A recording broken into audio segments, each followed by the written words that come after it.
Okay, welcome everyone to Journey Through the Books of the Prophets. Tonight, we are concluding our series on the prophets. I lost track of how long it's been going, at least a year, maybe a year and a half. And tonight, we are going to be finishing the second book of Kings.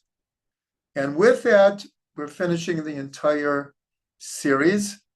I'm going to take this opportunity to let everyone know that this is the last class till after Pesach. Everyone will get a notification when we start classes again. As far as I know, the next class will be on Sunday, April 19th. So between now and April 19th, there are no classes. And this is the final one. So this is for everyone who's listening now and everyone who will be watching this later. You will get notifications, email, and WhatsApp reminding you that there are no classes for basically the next month because of Pesach, and my wife and I are traveling. Hopefully, we don't know yet, we'll be able to get out. We're hoping to be able to be scholars in residence in outside of Baltimore at Pearlstone Retreat Center for Pesach, Bezrat Shem. So the last 2 weeks, we have been delving into the Tractate of Sanhedrin, which is talking about the three of the kings that we learned about in the second book of Kings. And that was Achav, and Yeruvam and Menashe. So the last 2 weeks, we learned what the Gemara had to say about Yeruvam and Achav. And tonight, we're going to be learning what the Gemara says about Menashe. For those who have been here the last 2 weeks, we already have established that, and we'll see it tonight just as strongly, that the commentary by the sages is seemingly very different than the text that we learned. Because in the text, these three kings were considered very, very evil. And many of the evil things they did are recounted. And in the second book of Kings, there seems to be no redeeming qualities to these three kings, and so much so that the Mishnah that we began said these three kings do not have a portion in the world to come. The Mishnah, as we learned, starts out that all of Israel has a portion in the world to come, and then it gives exceptions. And among the kings of Israel, these three kings, Yeruvam, Achav, and Menashe, are said to not have a place in the world to come. So we learned about Achav and Yeruvam, and but what we learned, which was very surprising, that the sages had a tradition that they weren't totally evil. And this is the importance that we have to emphasize all the time, that without the oral tradition, we can never understand the simple text, whether it's the Chumash, the 5 books of Moses, whether it's the books of the prophets, the Nevi'im, or the Ketuvim, that you have a simple, literal text. But without the oral Torah, we don't have the full picture.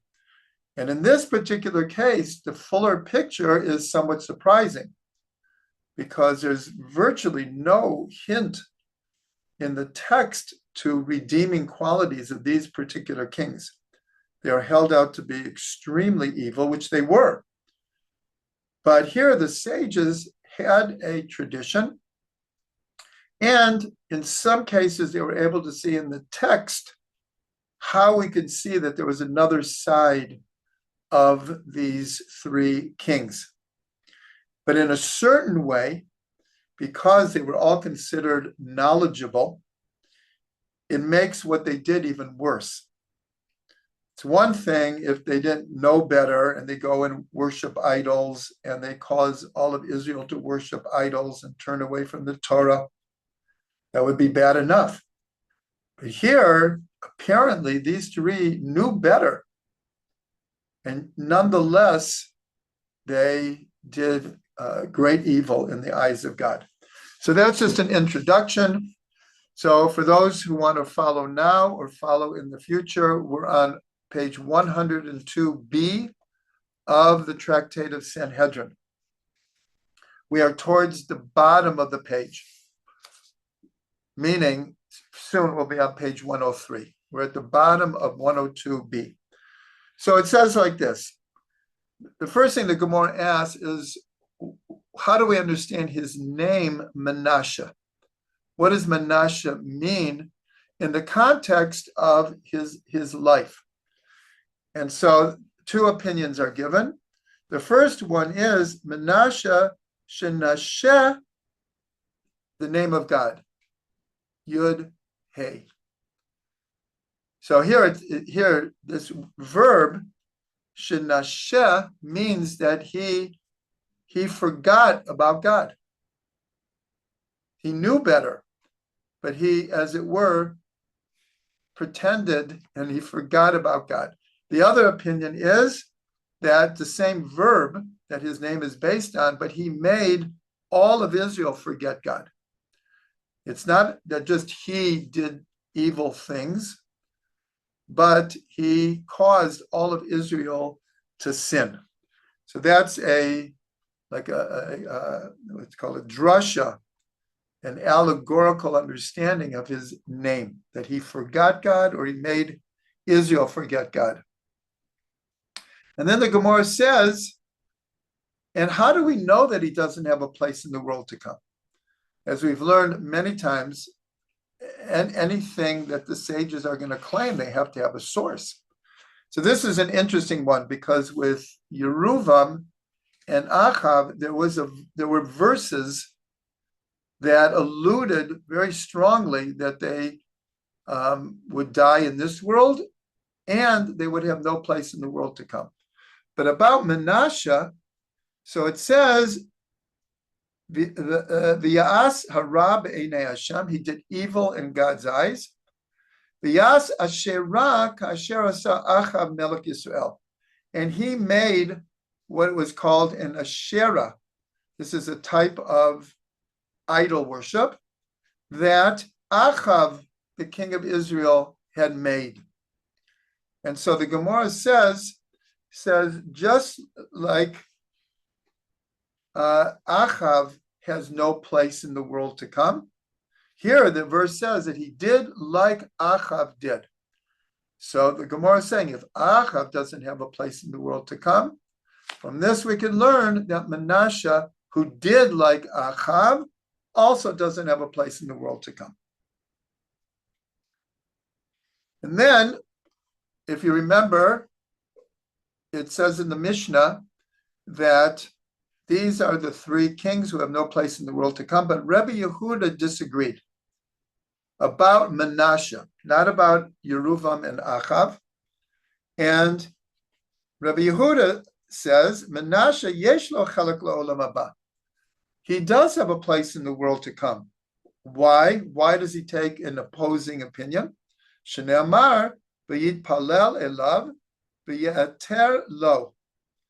That, if you remember, Menashe was taken to Babylonian chains, and he was oppressed there, and he called out to God, and the verse says, and God granted his plea.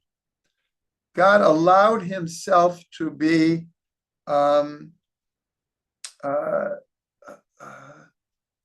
what's the right word here? He allowed himself to be convinced to forgive Menashe for all the evil that he had did. So Rabbi Yehuda said, we have a verse. It says that he did Teshuvah and God accepted it.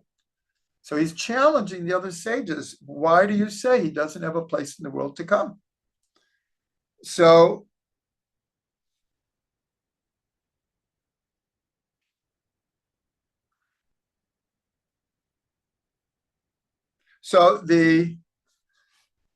Rabbi Yochanan says both the sages and Yehuda learned from the same verse opposite opinions. The same verse, but they learn it in an opposite way. So what is the verse? I'll just do it in English, where God says, I will make the people of Yehuda a shuddering for all the kingdoms of the earth on account of Menashe, the son of Tzidkiyahu. Because of Menashe, I will make the people of Israel like a bad example, an example not to be followed for all the nations of the world. And so Rabbi Yehuda was of the opinion, why is that so? He says because Menashe did Teshuvah, but the people didn't do Teshuvah so much. Remember, this is getting close to the destruction of the first temple. And the people did not do Teshuvah. Menashe did Teshuvah, but the people were so steeped in their ways, they did not do Teshuvah. And so because of Menashe doing Teshuvah, it's like he made all of Israel stand out as not doing Teshuvah. But the sages learn it exactly the opposite. Because of all of the evil that Menashe did, so all of Israel will look bad in the eyes of the nations. So now we've turned to page 103a. So we have this is a very interesting idea. From the same verse, they learn exact opposite ideas.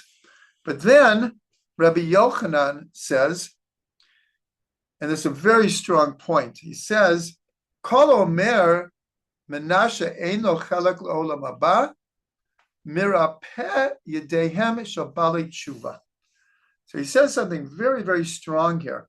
He says, anyone who's going to say that Menashe does not have a place in the world to come, he is going to weaken the hands of anyone who does tshuva. Why? Is because if Menashe is held out as an example, here is someone who did not do good in God's eyes, but he did tshuva, and nonetheless he is kept out of the world to come. So what kind of signal is that going to send to other people who do tshuva? Some in their 20s, 30s, 40s, 50s, 60s, and they've spent a good part of their life not doing what the Torah and God would want us to do. And then they would learn, well, Menashe did tshuva, but it didn't help him in the world to come. So a person might say, so then what do I need this for? So that's what Rabbi Yochanan is saying. As he's saying to the sages, if it didn't say that Menashe did tshuva, it would be almost obvious that he doesn't have a place in the world to come because of all of the evil that he did. And the Gemara is going to go into detail about some of the evil that he did, which sounds even worse than the text.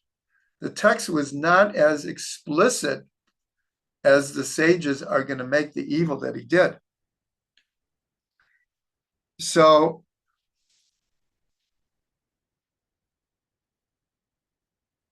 then there's a question that we had before because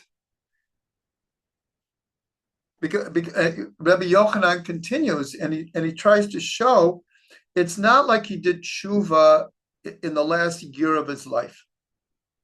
And you could say, well, remember he ruled for 55 years. So you could say, well, for 54 years, he did evil. And then at the end, he did tshuva. I probably saw the writing on the wall. And he did tshuva. And the answer of the sages is, yes, it says that he did tshuva, but it wasn't sincere. They lost all faith in Menashe, because here he's in Babylonia, he's in chains, and now all of a sudden he calls out to God. And there's even an opinion that he actually called out to the names of all of the idols that he worshipped, and none of them answered him. He was still in chains. And then, as a last resort, seemingly, he turns to God and asks for help. And God does help, because he's returned to Israel and he's returned to his kingship. So the sages say it wasn't sincere. It was only because he was at the end of the line, end of the rope.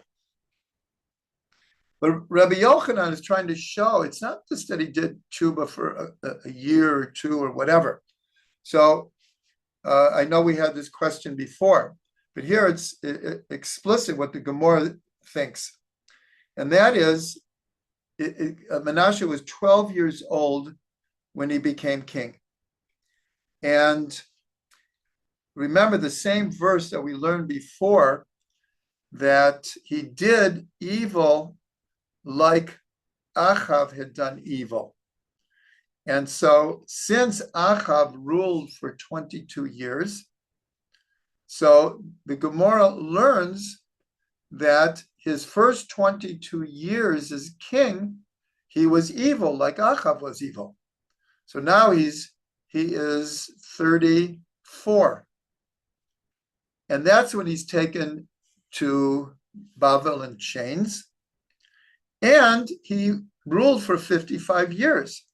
So that means from the time that he did Teshuvah, he ruled another 33 years, more than when he did evil. So that's what Rabbi Yochanan is trying to show here. It wasn't because he could have, as it were, faked doing Teshuvah, even though God obviously knows what a person is thinking. But even if it wasn't totally sincere, he could have gone back on his ways, but apparently he didn't. And so for the last 33 years of his life, of his rulership, he had done Teshuvah. And so this is a very, very strong question, because here we're not talking about halacha. It's not a question of what is the law.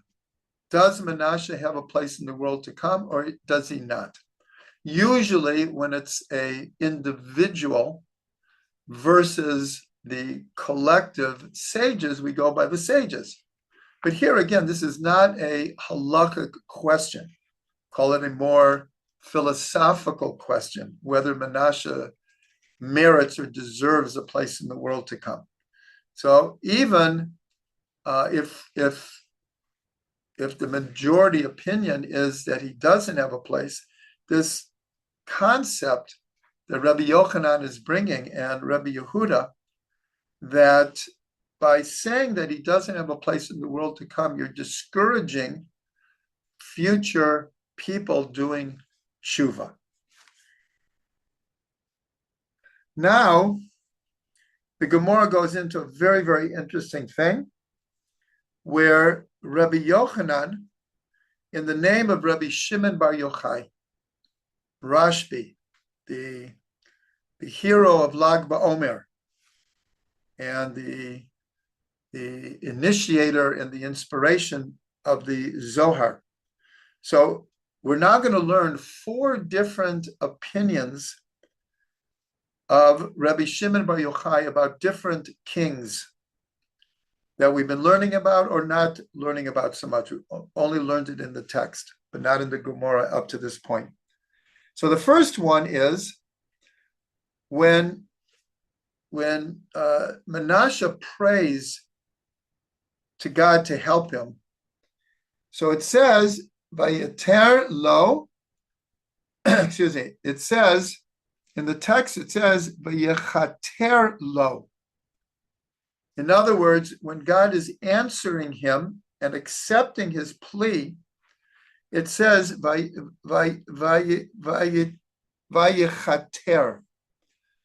And the Gemara says shouldn't it have had said Vayechater lo?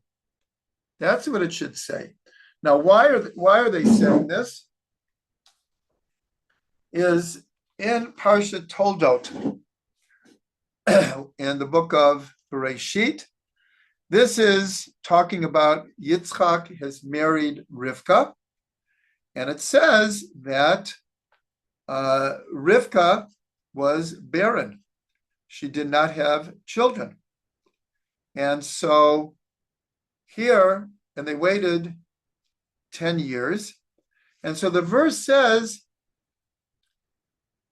Vayechater Yitzchak LaShem. Yitzchak pleaded to Hashem, prayed to Hashem, l'nochach ishto, for the sake of his wife, or across from his wife, ki akarahi, because she was barren. Vayechater lo Hashem, v'tahar Rivka ishto. And God allowed himself to be entreated. In other words, it's the same verb. Yitzchak entreated God, and God allowed himself to be entreated. The same letters, but the vowels are slightly different. And so here, where it says that God listened to the prayer of Menashe, so in the text it says Vayechater lo. And the Gemara says it should say Vayechater lo, just like in the case of Yitzchak. So they answer like this. Vayechater, it comes from the word to dig or make a tunnel. And so it says that Hashem, as it were, had to dig a tunnel in the firmament in order to receive Menashe's Teshuvah. Because of all of the evil that he had done, the court in heaven wasn't so eager to allow him to do Teshuvah. They didn't trust him. So here it uses the verb as if God had to make a new channel for Menashe to do Teshuvah. In other words, he had done so much evil. The question is, can someone who's done that much evil do Teshuvah? This is a very, very important question. But apparently here, this is what we're being taught. This is what Rabbi Shimon Bar Yochai is teaching, because it doesn't use the usual word that God allowed himself to be entreated, and uses a special word that we learn that this was like a special case, and that God had to, as it were, manipulate the rules of Teshuvah to allow Menashe to avoid the energy of strict justice. That's the first of four. So dare I say, yes, it is what's called the way that it's written and the way that it's read. But I wasn't going to get into it because it's actually very, very complicated, because not every version of the Talmud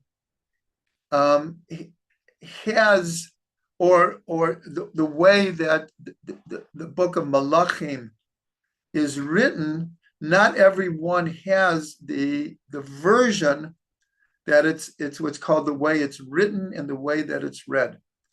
And so it's actually very, very complicated.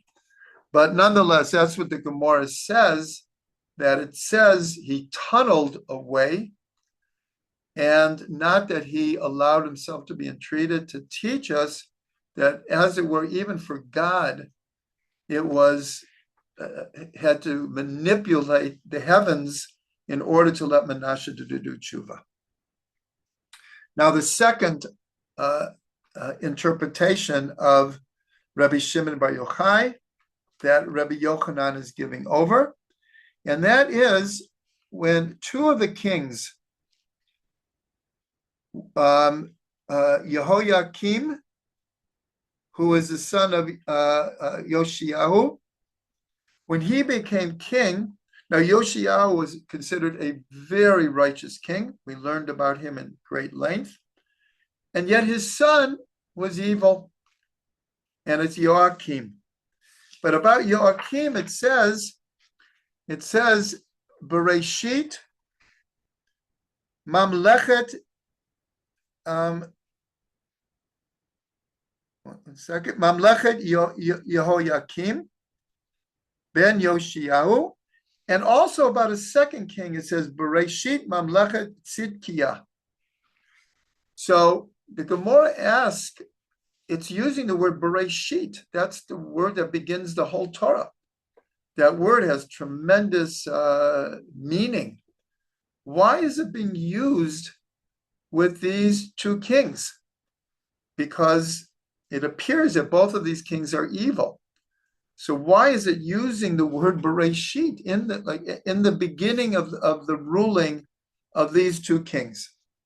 So Rabbi Shimon Bar Yochai says, from this we learn that when Yehoiakim started doing evil, that especially because he came from such a righteous father, such a righteous king, it says that God wanted to return the world to tohu vavohu.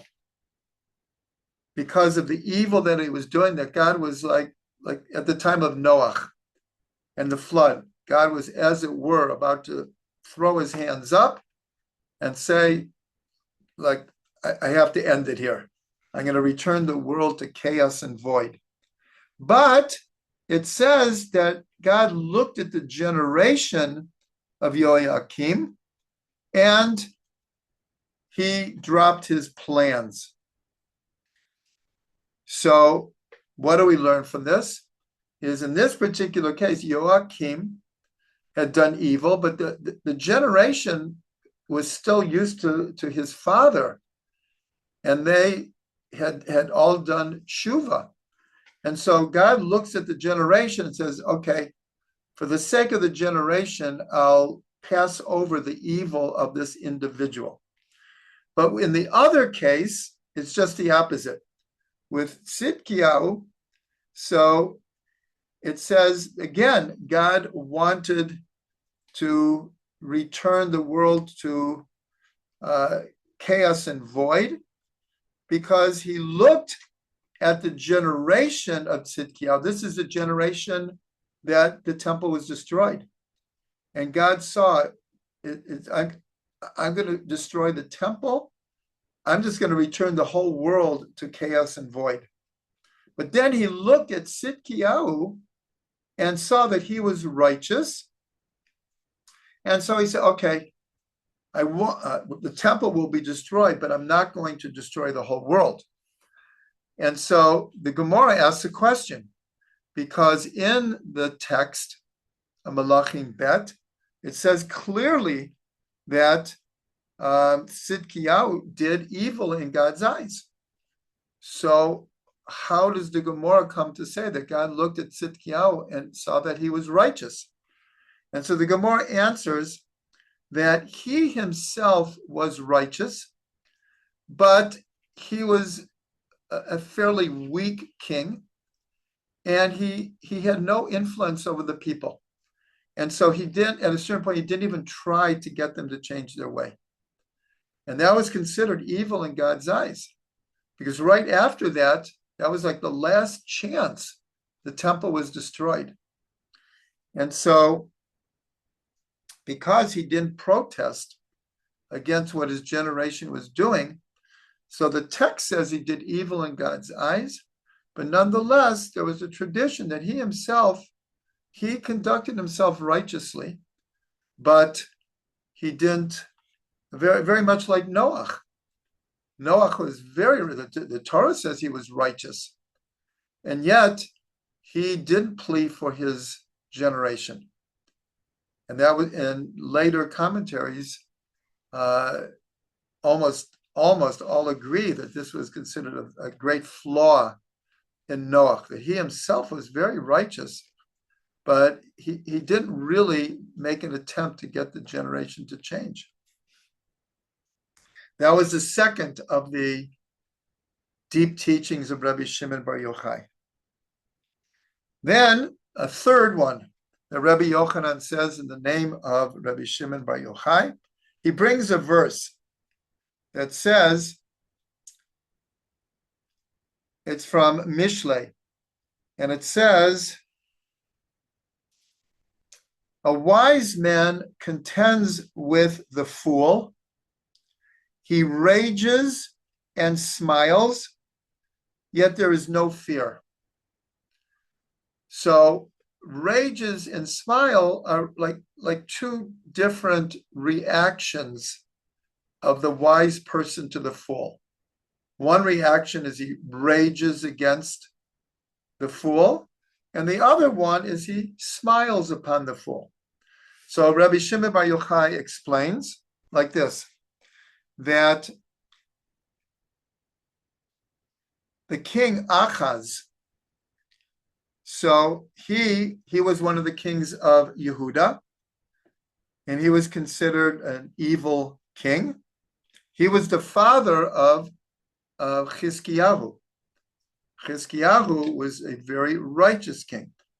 So I'm just reminding everyone, we've seen this over and over again, where righteous kings, many times, not every time, but many times, give birth, and the next king is evil.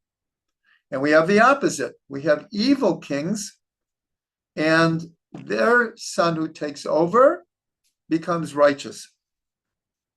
So here Achaz is an evil king, the father of Tzidkiyahu.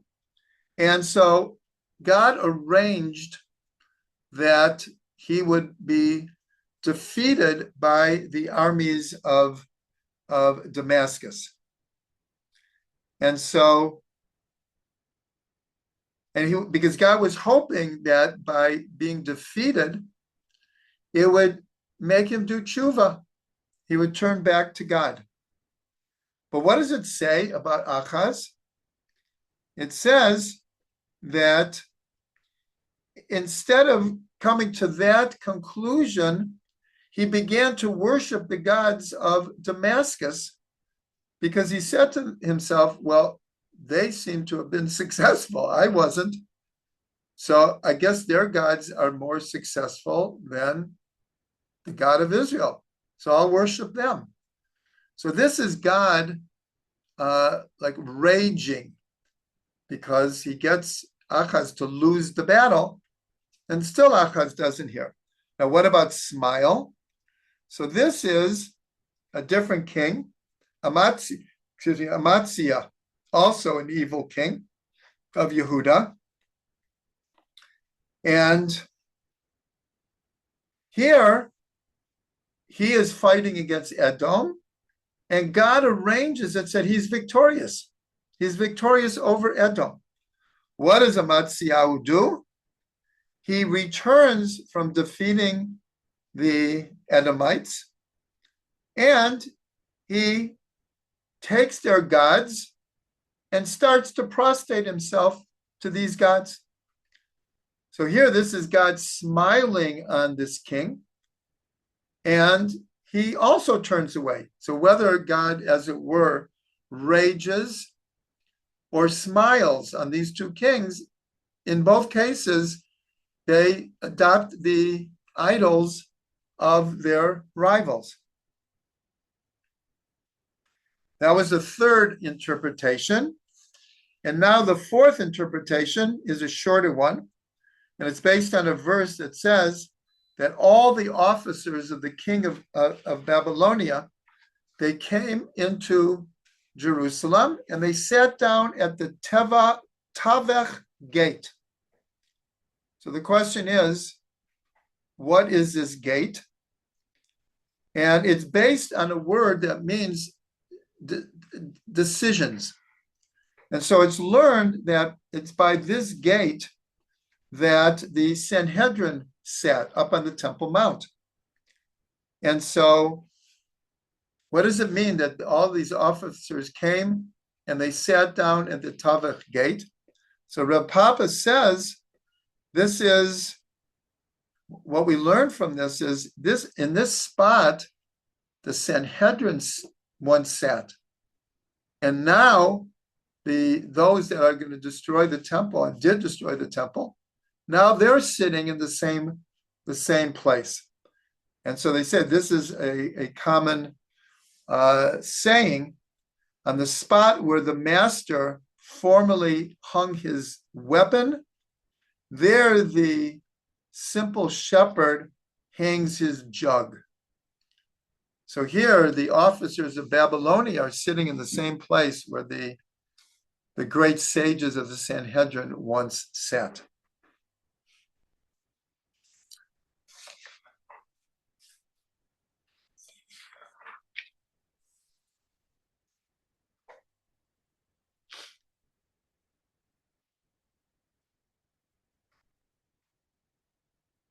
So then Rabbi Shimon ben Lakish says like this.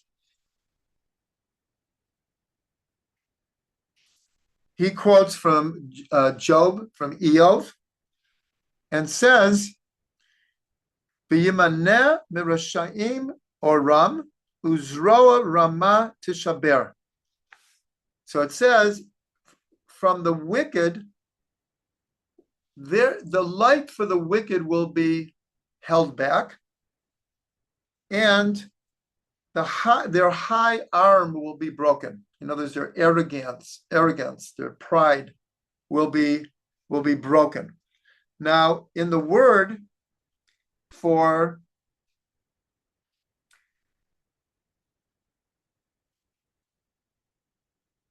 the wicked is Rishayim.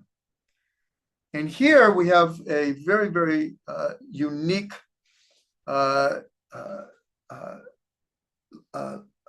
linguistic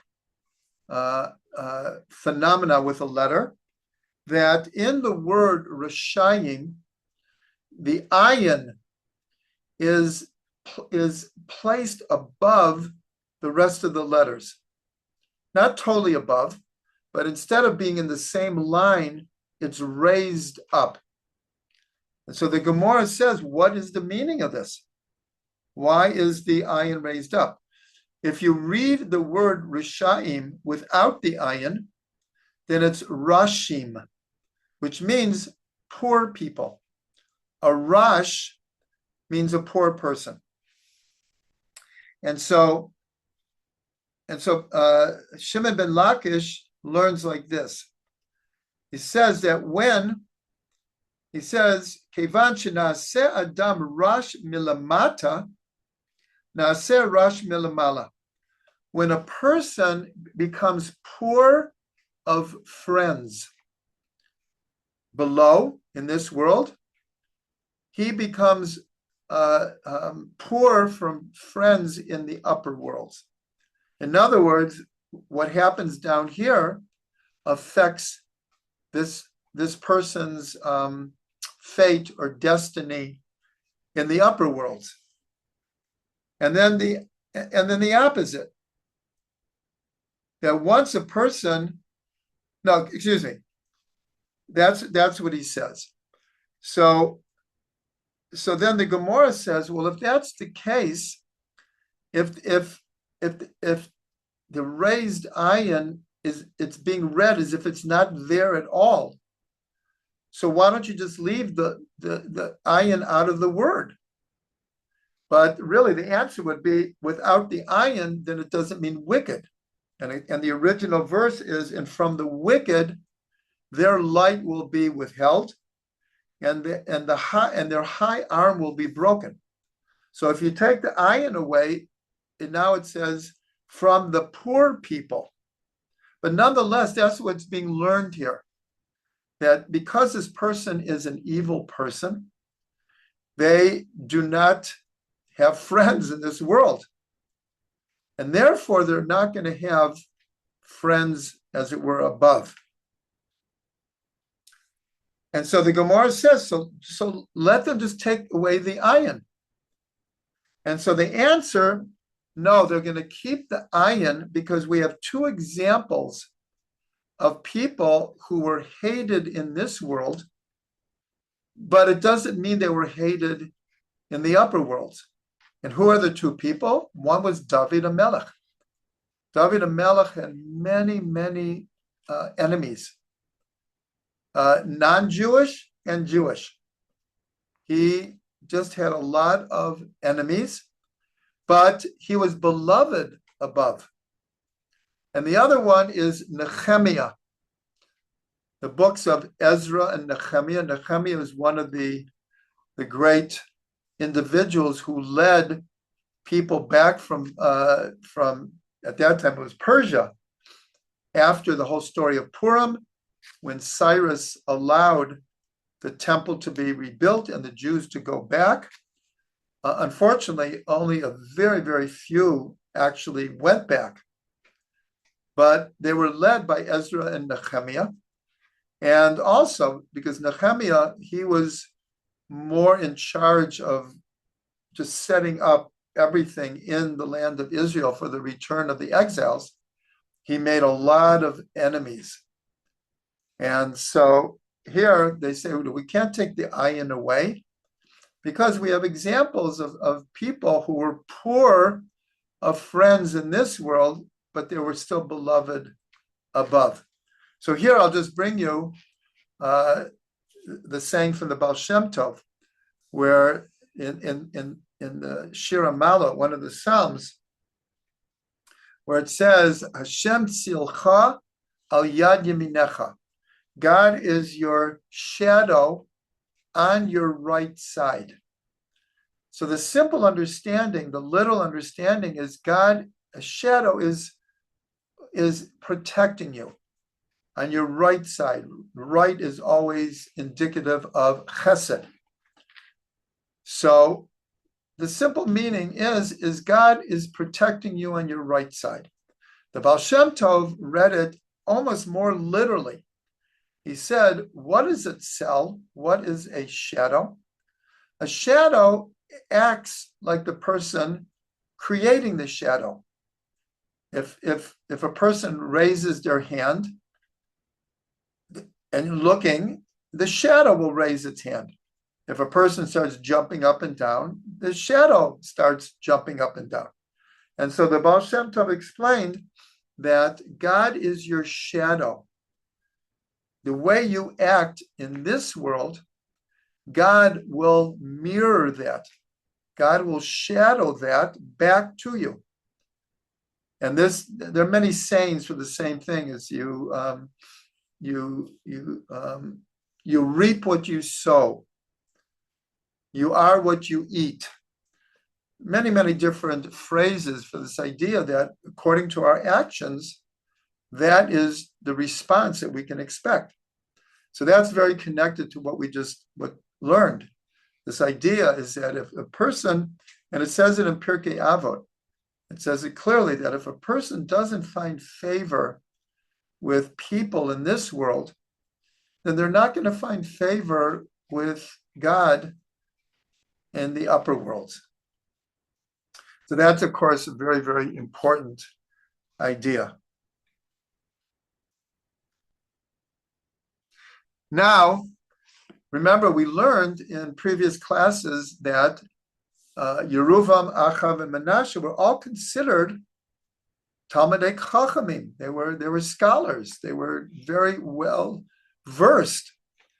And we learned a number of things about that. So here it says, it continues the same idea. It says, Menashe haya shoneh 55 panim b'Torat Kohanim.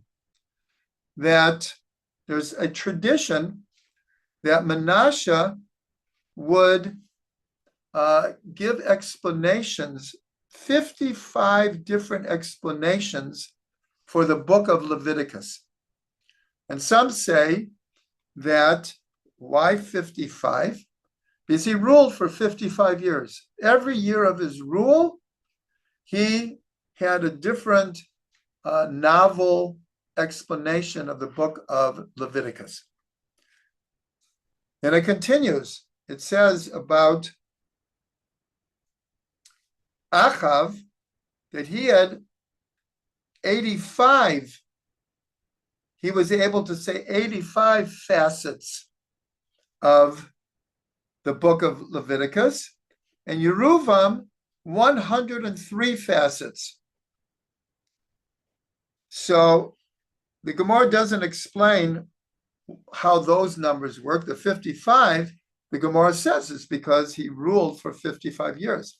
Yet the commentaries, like the same surprise that we have, saying, how can it be that in this case, Menashe, during all those 22 years where he did evil, he took the time to say Chidushei Torah on the book of Vayikra, novel ideas about the book of Vayikra.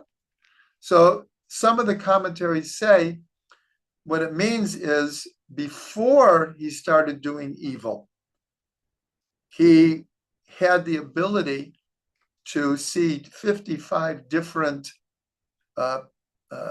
perceptions, facets of the book of Vayikra. But it's like, how can we even understand that while they're doing evil and bowing to idols, that they are learning Torah at the same time?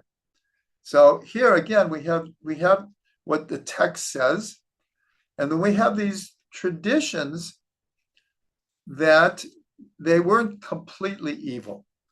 And one of the things we discussed before is just this basic idea that we learned a number of different incidences that,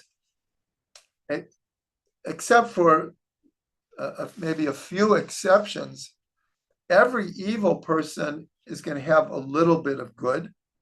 And every good person, there's even a verse that says there's no tzaddik on the earth that does good and doesn't sin.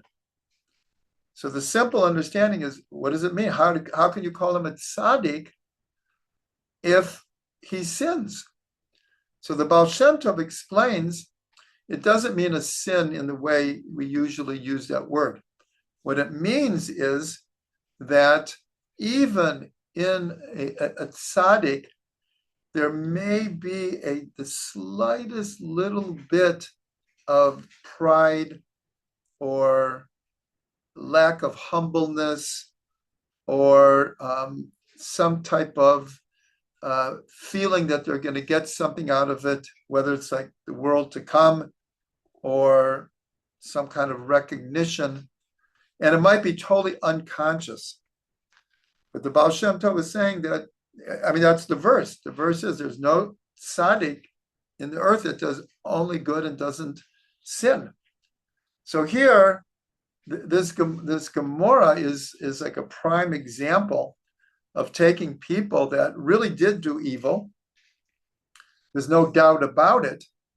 But here, mixed in, there is some goodness along the way.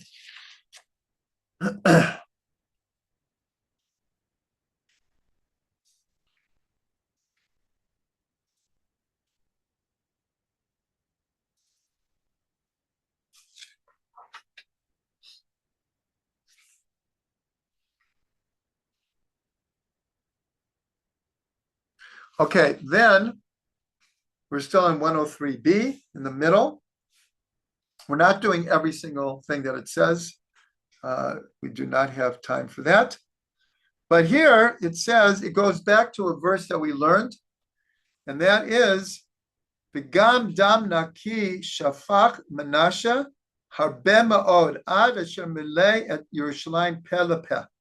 So it says in the book of Kings, it says that Menashe shed innocent blood very much until all of Jerusalem was filled from end to end. And the Gemara explains that, what does it mean? Do we understand that literally the streets ran with blood from what Menashe was doing? And so here it brings the tradition that what they're talking about is that Menashe killed Isaiah. Isaiah was his grandfather. The great prophet Isaiah was the grandfather. His daughter, Mary, was the mother of Menashe. And he had him, along with many of the other prophets, killed. And so they say, like, this opinion, he killed one person. Here it seems like he kills one person, and it's written as if he filled the entire streets of Jerusalem with blood. So they say, like, whose opinion is that we can understand that by killing one person, it's as if filling the streets with blood? And they say it's the opinion of Rabbi Bar Chana, who says, Sadiq echad keneged kol ha'olam kulo, because he said one Sadiq can be weighed against the entire world. So you kill one Sadiq as if you've shed blood that is filling the streets of Jerusalem. So it goes along with the idea that's said in the Gemara that one who kills another person, it's as if they destroyed an entire world. It's a very well-known statement. By killing one person, it's as if you killed an entire world.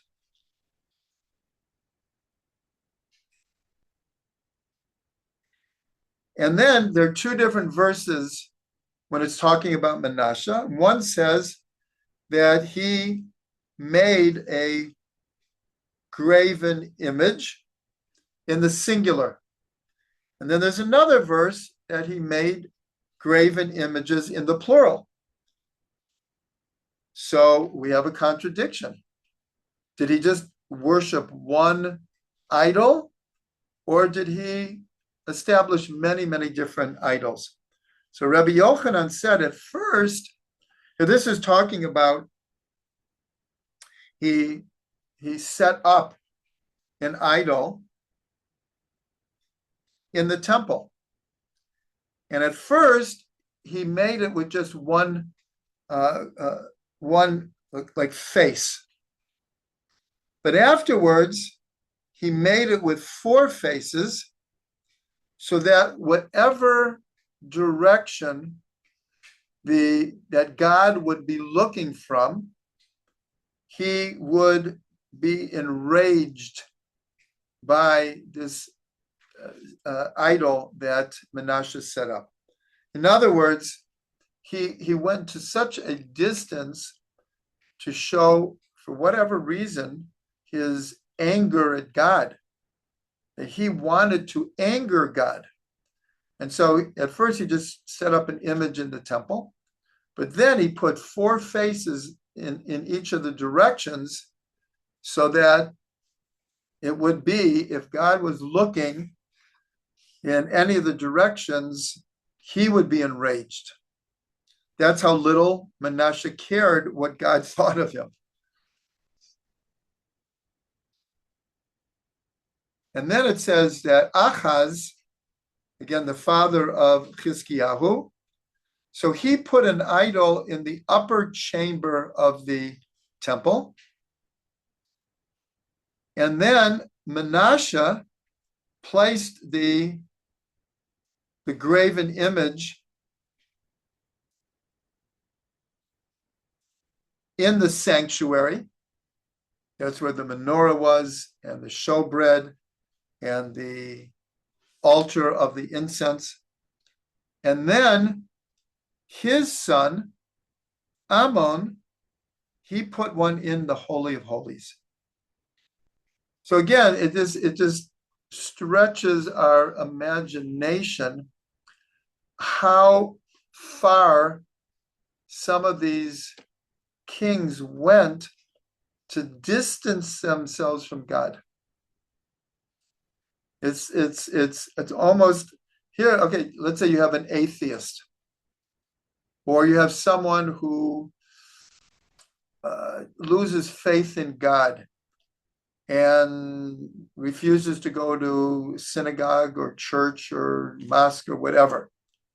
But here you have all these cases are being brought of kings that went out of their way to show their disdain and disbelief in God. It's very, very hard to understand.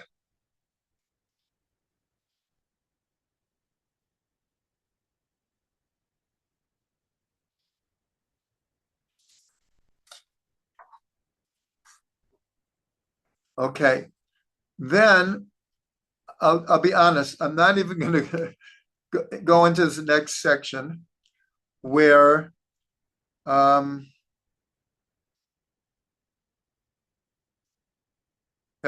of the kings even had relations with his mother, again to show, and his mother kind of said, like, how, she was forced. How can you do this? And he answered. He said, my only purpose is to vex my Creator. So again, here we see the depths of evil that it's very hard to comprehend. Very, very hard to comprehend what we're being told here.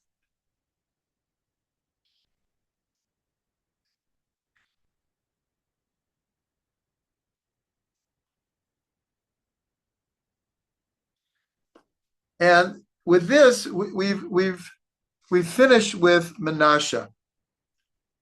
Then the Gemara goes on about other kings and the evil that they did, other people who aren't kings who did evil, those who do not have a place in the world to come, those who we might think should not have a place in the world to come, but they're included for whatever reason. These teachings of the last 3 weeks, they really take a lot of thought and meditation and understanding the depths of evil that these kings reached. And if you remember, one of the ideas that one of the sages had a dream, and Menashe came to him in a dream. We learned a whole story about it. But he asked him in the dream, this is really connected to many, many of these stories. And that is, Menashe said to this sage, he said, if you would have lived at the same time as I did, you would have run to serve these gods. And that is just, it takes a whole paradigm shift. And we discussed this at length to understand the power in those days of idol worship. One of the stories that we didn't have a time to go over, but it fits in very well here, is we're told by the time of the second temple that the sages got together and they prayed that this desire to worship idols would be taken away from the world. And according to the Gemara, they were somewhat successful.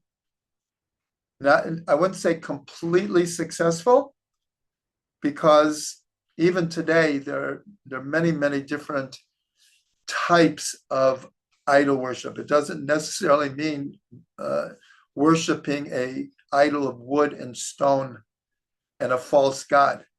Just that people put their trust and their faith in things other than God and build them up to such a point that it becomes like idol worship.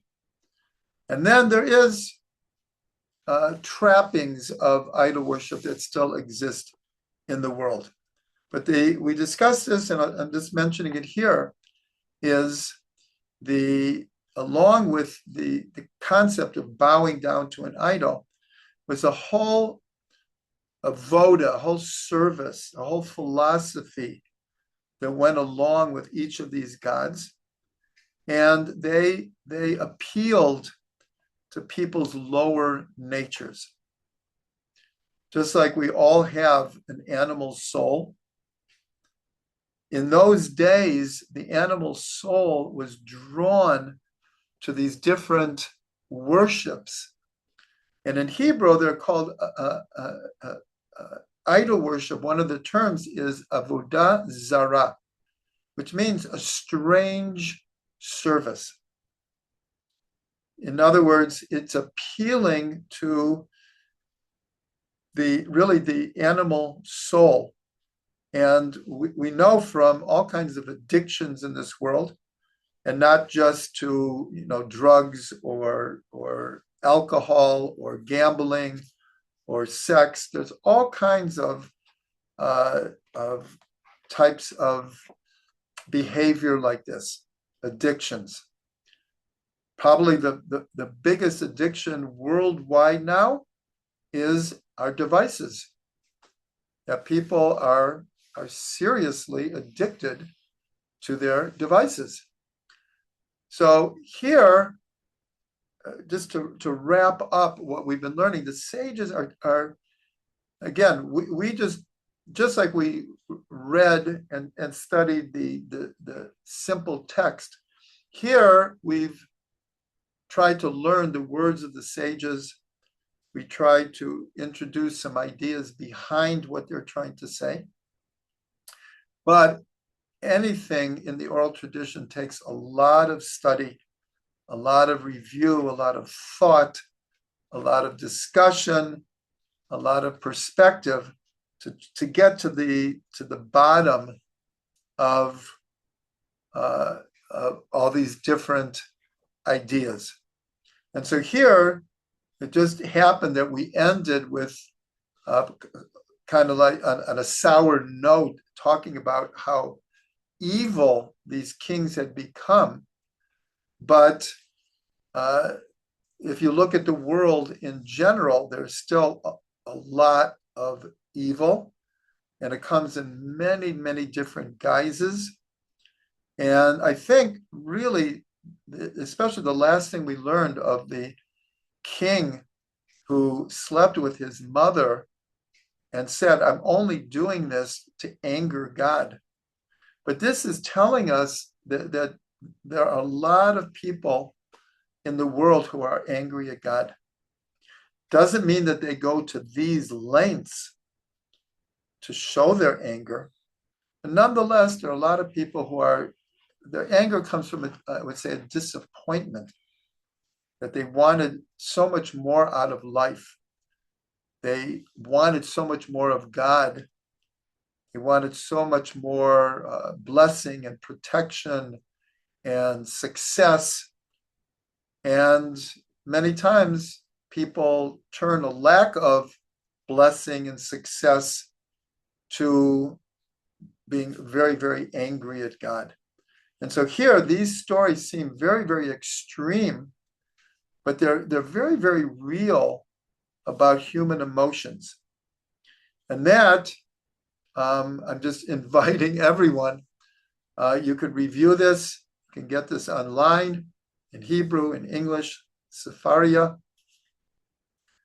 We did basically from pages 101 through 103.